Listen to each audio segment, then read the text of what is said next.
कभी जो विक्रांत एक शक्तिशाली उद्योगपति था, आज वही दिल्ली की सड़कों पर एक असहाय, थका हुआ और भूखा इंसान बन चुका है। समय की यात्रा ने उसे 2025 में पहुंचा दिया है, एक ऐसा समय जहां उसका अतीत उसे नहीं पहचानता और भविष्य अनजाना है। पिछली रात एक मंदिर के बाहर भूखा सोने के बाद सुबह की पहली किरणों में वह उठता है।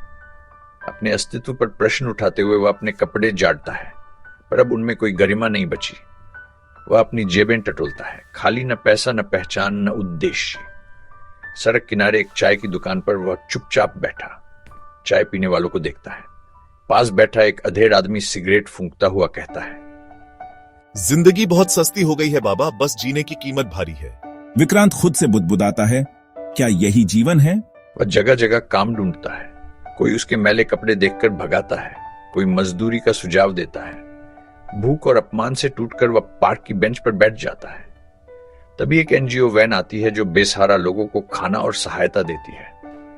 एनजीओ की एक महिला साधारण साड़ी में सफेद बाल और गहरी आंखों वाली विक्रांत को देखकर रुकती है। खाना खाएंगे? विक्रांत सिर झुकाकर हाँ कहता है। खाना खाते हुए वह महिला उसके पास बैठ जाती है। वह थोड़ा हिचकिचाता है। विक्रांत। महिला कुछ पल ठहरती है, उसकी आंखों में एक पल को कुछ चमकती है, पर फिर वो मुस्कुरा देती है। अच्छा नाम है, मैं अनुराधा हूँ। विक्रांत कुछ कह नहीं पाता, बस चुपचाप देखता है। सहना कहीं सुना सुना लगता है, लेकिन वह यकीन नहीं कर पाता। अगले दिन वह उसी एनजीओ केंद्र पहुंचता है। अनुराधा उसे साफ सफाई के छोटे मोटे काम देती है। वह चुपचाप काम करता है। पहली बार किसी ने वही क्या उसकी औकात पूछी। एक सप्ताह बीतता है।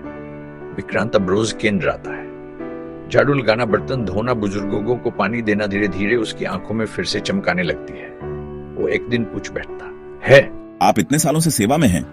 अनुराधा मुस्कुराती है। जीवन ने जो लिया, सेवा ने वह भर दिया। विक्रांत कुछ सोचता है। कभी परिवार था? अनुराधा की आंखों में कुछ कंपता है।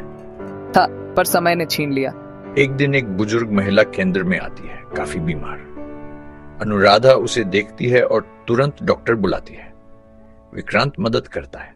उस दिन अनुराधा पहली बार उसके पास बैठती है और खुद को थोड़ा खोलती है। जब मैं छोटी थी, मेरे पिता बहुत अमीर थे, लेकिन घर में कभी नहीं थे। एक दिन अचानक गायब हो गए। बिना बताए माँ बीमार थी, इलाज नहीं हो पाया और वह चल बसी। रिश्तेदारों ने हमें निकाल दिया। मैंने शादी की, पर वो रिश्ता भी टूटा हुआ निकला। उसकी आवाज कांपती है। अब यहाँ सेवा करती हूँ, शायद किसी और की जिंदगी संवर जाए। विक्रांत सुनता है लेकिन कुछ नहीं कहता। उसकी आंखें नम हो जाती हैं और चुपचाप एक कोना पकड़कर रोने लगता है। अनुराधा उसे देखती है, उसे सहानुभूति होती है, लेकिन वह कुछ पूछती नहीं। समय धीरे धीरे बीतता है। अनुराधा कभी कभी विक्रांत के पास बैठ जाती है।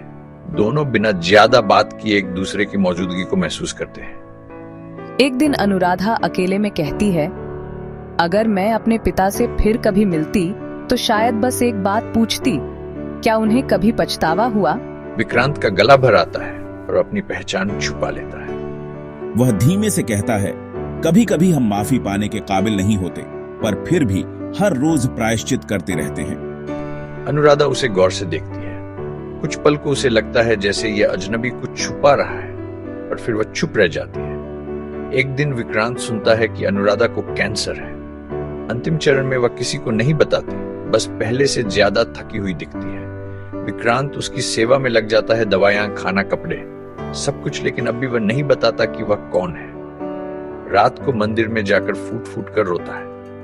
हे भगवान, बस एक बार उसकी जिंदगी आसान कर दे। मैं अपना सच कभी नहीं कहूंगा, बस उसकी सेवा करूंगा जब तक सांस है। अनुराधा बिस्तर पर लेटी होती है। विक्रांत उसके पास बैठ होता है। वह धीरे से उसका हाथ पकड़ता है। मैं जानता हूं तुम मुझे कभी नहीं पहचानोगी और शायद माफ भी नहीं करोगी, लेकिन मेरी सारी ताकत बस तुम्हारी मुस्कान थी। मैं हर दिन सेवा करूंगा जब तक सांसें चलेंगी। अनुराधा उसकी ओर देखती है। आंखों में आंसू होते हैं। वह कुछ नहीं कहती, पर उसका हाथ उसकी मुट्ठी में धीरे से कस जाता है। बाहर सूरज डूब रहा होता है। एक समय खत्म और शायद एक नया शुरू, पर एक सच हमेशा के लिए दफन रह जाता है। अगला भाग पिघलती आत्मा।